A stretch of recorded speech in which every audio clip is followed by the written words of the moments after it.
I'm Mary, 27 years old, and my days buzz with activity in the surgical ward, where I work after graduating from nursing school. Life keeps me on my toes. Kent, also 27, entered my life through a friend from our vocational school days. He's a doctor at a cosmetic clinic, and our connection sparked into something more. Despite our hectic schedules, Kent and I kept the flame alive, eventually leading to an engagement after 2 years. But life has a way of throwing curveballs, as I painfully learned through a particular incident. It happened when Kent and I visited his parents' house for the first time before we were married. My family's been doctors for generations. He mentioned that, of course, their house was also big. Even though it's a predetermined path to inherit the family profession, becoming a doctor isn't something you can just decide to do generation after generation, which means that generations have cleared the hurdle of graduating from medical school. Impressive. And to maintain that, their family must be incredibly dedicated to education.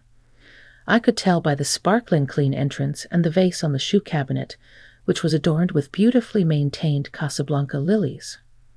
When we were shown into the living room, we were served coffee and sweets. I was told that the dishes, the coffee, and the sweets were all luxury brand products. The only thing I recognized was the sweets. I had never even heard of many of them. So, Mary, you work as a nurse at a general hospital, don't you?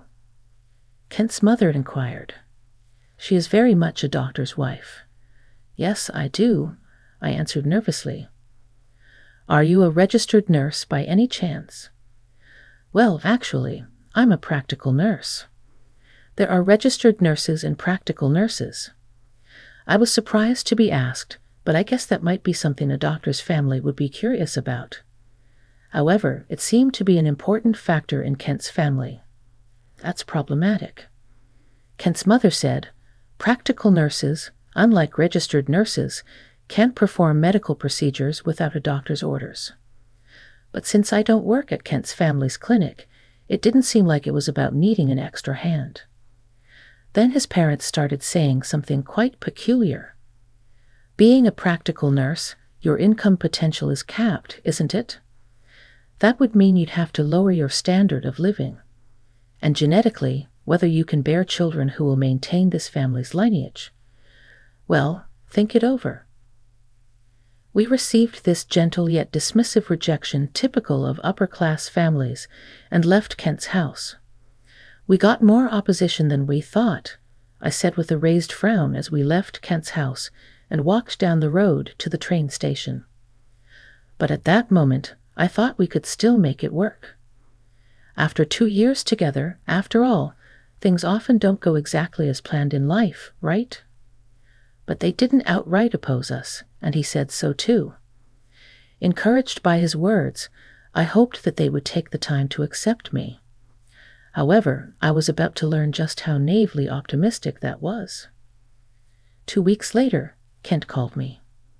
What's up? Arriving at the cafe where he called me, I initially thought it was just our usual meetup, but there was someone else there. That person was Emily. Oh, hi, Emily. It was my senior colleague. Why was Emily here? The story went like this. After our visit, it seems Kent's father had said the following. It's difficult to lower our standard of living at this point, especially when gathering with fellow doctors. Having a practical nurse in the family might look less cultured. It's harsh, but in the medical field, they're considered bottom tier. This creates a disparity.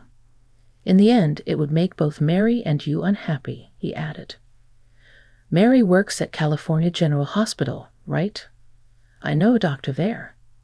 He will introduce you to another woman you are going to marry. And the other woman introduced was my senior, Emily. Emily, 32, older than both Kent and me, indeed graduated from a well-known university with a degree in the School of Nursing, and was smoothly progressing through a management track as a registered nurse. So I thought about it, Kent continued. Like my dad said, practical nurses can't become managers, and financially, it would lead to poverty. Right? and you probably wouldn't fit into an elite household either. That would make us both unhappy. Dad introduced Emily to me, but honestly, you can't really compete with her in terms of intelligence, income, or even looks." He must have prepared his speech, but I was blindsided and couldn't keep up. Unhappy. Being a practical nurse means being unhappy. The words practical nurse and unhappy swirled in my mind. Then I looked at Emily. Emily was beautiful, tall, and well-proportioned. She gave a bewitching smile. "Sorry, I took him from you. All I could do was hang my head." No, I wasn't good enough. Why? Why did it have to end like this? We had been dating for 2 years without a single fight. I learned to cook, and I loved him so much. Tears fell onto my skirt. Kent said this, so we're all in agreement then. Let's continue to get along. The fact that you, with your bottom-tier line job, couldn't go on to marry me, he wrapped it all up. Well, we're engaged. Look at my Harry Winston's ring. Wow, that's so nice. Emily flaunted the ring. Her peers, nurses of the same age, squealed in delight. I walked past them in silence. That ring Kent had chosen, I felt nothing but emptiness. I had just returned my engagement ring. Though it wasn't the same brand, just days after returning mine, my direct senior was flaunting hers. There was nothing more heartbreaking. But who would flaunt it like that? Emily's too much. The lack of consideration and restraint towards you makes me question her as a person, my colleague Sophie, who knew the situation, commented with a grimace. She's pretty, but she treats practical nurses like errand runners and always tries to one-up me by bragging about her promising future. I really can't stand her. To me, you're 100 times prettier. Just think of him as a guy with poor taste, Sophie comforted me. Indeed, Emily did seem to look down on practical nurses and had a bad habit of acting superior to her juniors, who didn't like her much. I usually kept my distance from her. But today, of all days, Emily made a point of coming over to me. And then she said, "Our wedding is set for June. I'm inviting all the nurses from the department, so despite everything, Mary, I hope you'll attend too." I was speechless. I think anyone in my position would have reacted the same way. "Don't worry. I won't mention in the ceremony's introductions that the groom dumped you for me," Emily declared loudly. By that point, it would be obvious to everyone that Kent had moved on from me to Emily. "But I'm inviting all the nurses from the department. Please be there," she insisted. I was just standing there, stunned. Sophie was angry beside me, but even her voice seemed distant, fading away. "Is there such a thing as this kind of harassment?" Sophie exclaimed in outrage, hitting a nearby pillar. "Yeah, but what can we do, right?" "What can we do?" "Kent chose Emily over me. That's all there was to it." But accepting that reality, my emotions just couldn't keep up. From now on, as long as I was here, I'd have to hear about Kent every day, and eventually, Emily would become the head nurse. I would be under her thumb. There's nothing more miserable than that. So I threw myself into job hunting during my work breaks. It was less about wanting a new job and more about desperately wanting to cut ties with the past. In hindsight, I think it was just an escape from reality. Fortunately, there's a nursing shortage everywhere these days, so I quickly found a new job. I decided to resign before the wedding, so I ended up not attending the wedding after all. But the rumors still spread throughout the ward, and of course, the patients heard them too. "You're leaving?" A newly admitted child asked me with a sad look. "You encouraged me so much when I was admitted with a serious injury." A middle school girl who had been admitted with severe injuries from a traffic accident said this as she sadly held my hand. "But we'll see each other again if you live with hope, because this world is connected," I reassured her as I held her hand back. Despite saying that, I was definitely concerned about her. But since she was admitted after I had submitted my resignation, I couldn't postpone leaving. Luckily, Sophie had organized a farewell party for me with close friends from the department, so I asked her to take care of the girl's emotional needs during that time. "Leave it to me. I'll take good care of her," Sophie assured me. And she said, "Don't worry about her. Just leave it to us.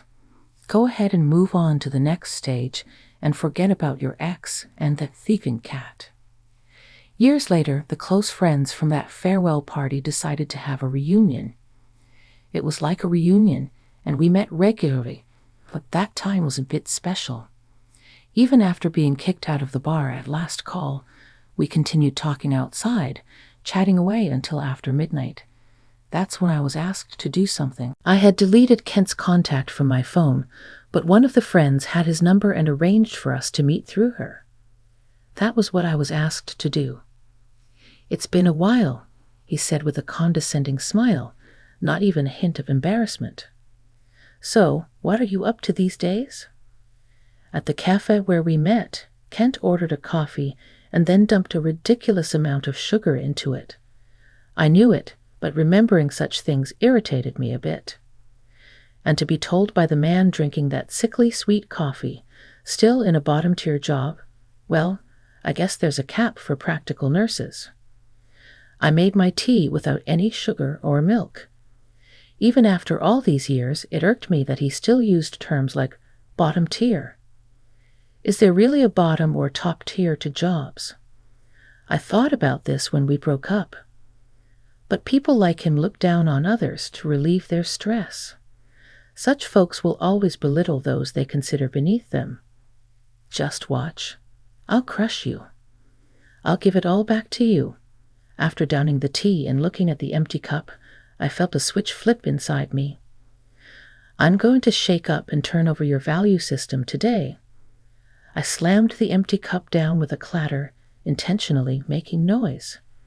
Then I looked straight into Kent's face and let it out. "What? What are you talking about?"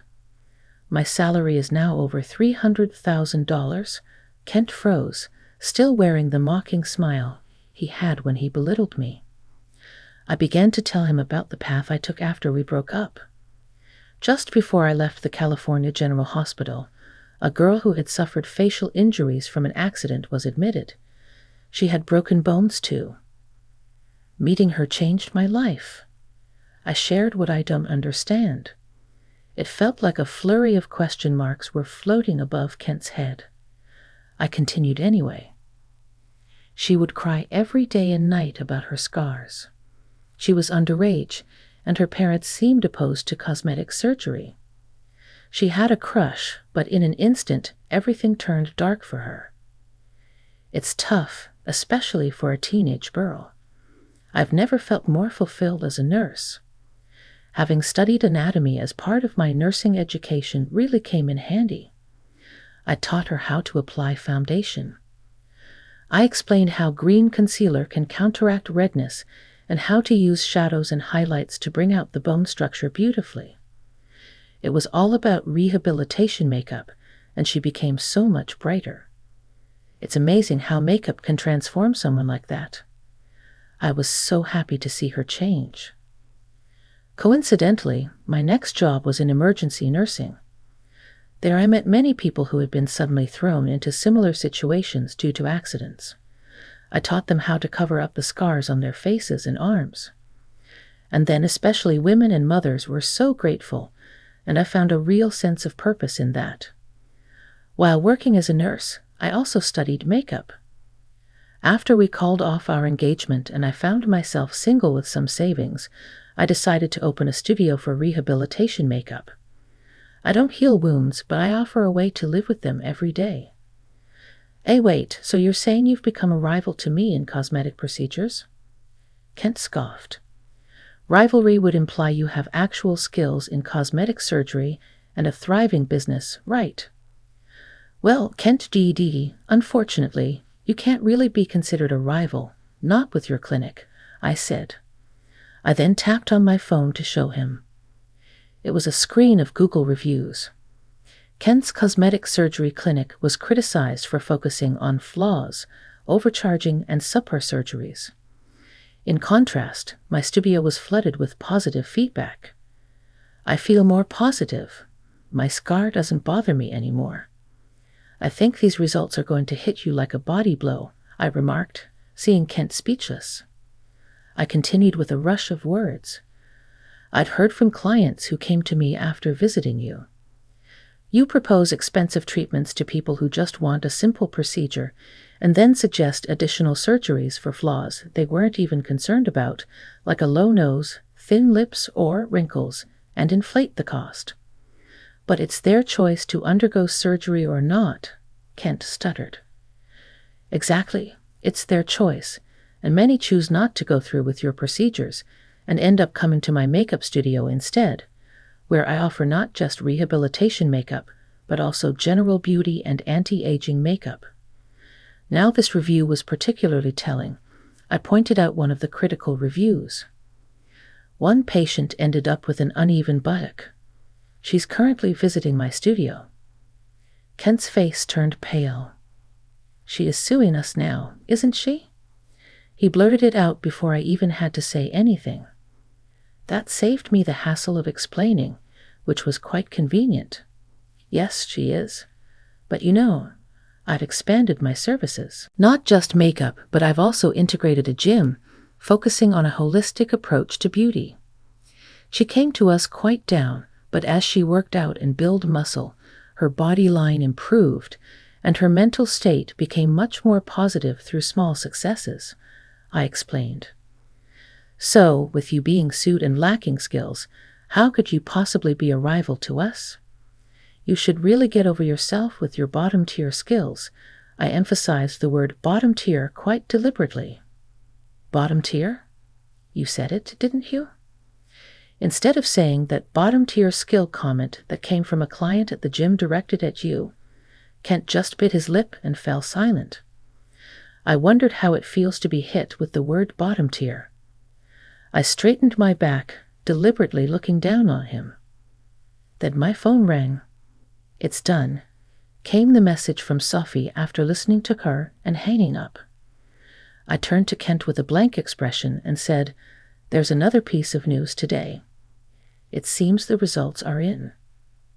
"What results?" Kay asked back, visibly flustered. It was quite an undignified sight. "You really don't know, do you?" I laughed. "Hasn't your wife told you anything?" "What about my wife?" "That's about your wife's rant. Practical nurses should pick up trash.